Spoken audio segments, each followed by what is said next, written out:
Info فارمینیشن کے معزز ناظرین، السلام علیکم۔ ناظرین، ایک وقت تھا جب مسلمان نہ صرف جنگی میدان میں اپنی شمشیر کی ضرب سے معاشرے کو جدید نظام میں پیوست کر رہے تھے، وہیں مسلمانوں کے مختلف علماء اپنے جدید سائنسی علوم کا لوہا منوا رہے تھے۔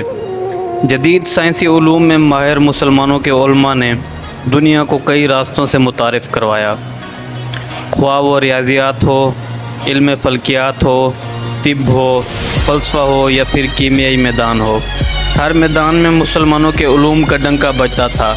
موجودہ دنیا کی ایجادات کا نظم مسلمانوں کی جدید تحقیق سے پیوست ہے۔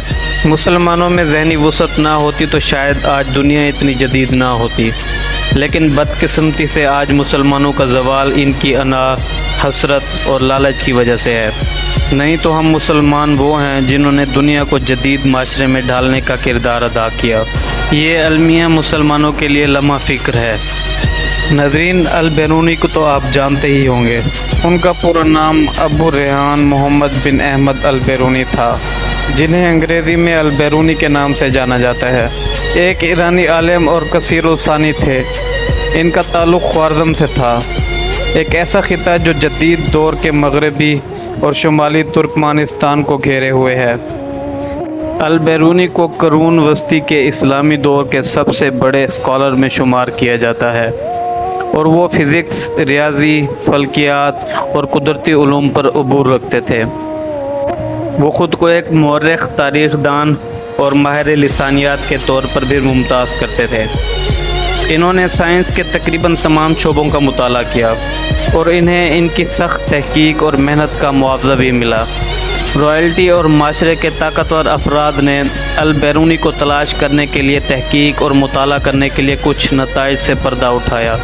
البیرونی نے اسلامی سنہری دور میں زندگی گزاری، جس میں علمی فکر اسلامی مذہب کی سوچ اور طریقہ کار کے ساتھ مل کر چلی گئی۔ اس قسم کے اثر و رسوخ کے علاوہ البیرونی دیگر اقوام جن سے البیرونی نے فلسفے کی تعلیم حاصل کی، انہیں متاثر کیا۔ وہ خوارزمیہ، فارسی، عربی، سنسکرت پر عبور رکھتے تھے، یونانی، عمرانی اور سیرانی زبان بھی جانتے تھے۔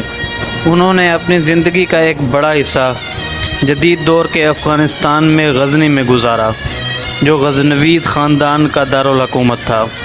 1017 میں انہوں نے جنوبی ایشیا کا سفر کیا اور ہندوستان میں رائج ہندو مذہب کو تلاش کرنے کے بعد ہندوستانی ثقافت کا مطالعہ لکھا۔ انہیں انڈولوجی کے بانی کا خطاب دیا گیا۔ وہ مختلف قوموں کے رسم و رواج اور عقائد پر ایک غیر جانبدار مصنف بھی تھے۔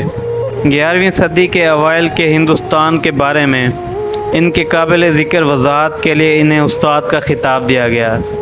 انہوں نے زمینی علوم میں شراکت کی اور جیوگرافیہ میں ان کی اہم شراکت کے ساتھ ساتھ اس شعبے میں ان کی اہم شراکت کے لیے انہیں جیوڈیسی کا باپ کہا جاتا ہے۔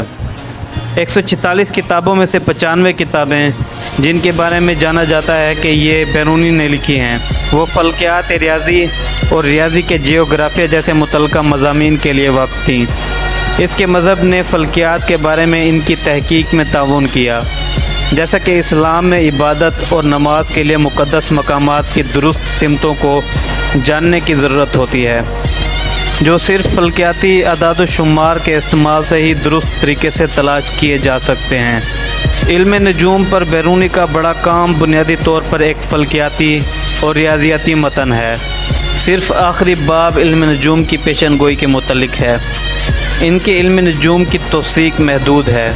وہ علم نجوم کو جادو قرار دیتے ہیں۔ زمین کی ممکنہ حرکت پر دوسرے مسلمان مصنفین کی قیاس آرائیوں پر بحث کرتے ہوئے بیرونی نے تسلیم کیا کہ وہ اسے ثابت نہیں کر سکتا، لیکن اس خیال پر مثبت تبصرہ کیا کہ زمین گھومتی ہے۔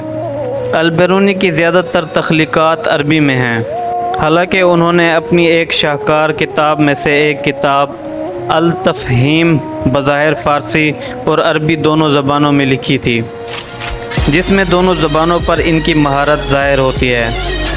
البیرونی کے اپنے 65ویں قمری 63ویں شمسی سال تک کی اپنی ادبی پیداوار کے کیٹلاگ میں 103 عنوانات کی فہرست دی گئی ہے، جنہیں 12 زمروں میں تقسیم کیا گیا ہے: فلکیات، ریاضیاتی جغرافیہ، ریاضی، علم نجوم کے پہلو اور ٹرانزٹ، نظامیات ایک بلا عنوان زمرہ، علم نجوم، کہانیاں، مذہب اور کتابیں ان کے کاموں میں شامل ہیں۔ تو ناظرین آج کے لیے اتنا ہی، ملیں گے انشاءاللہ نیکسٹ ویڈیو میں، تب تک کے لیے اللہ حافظ۔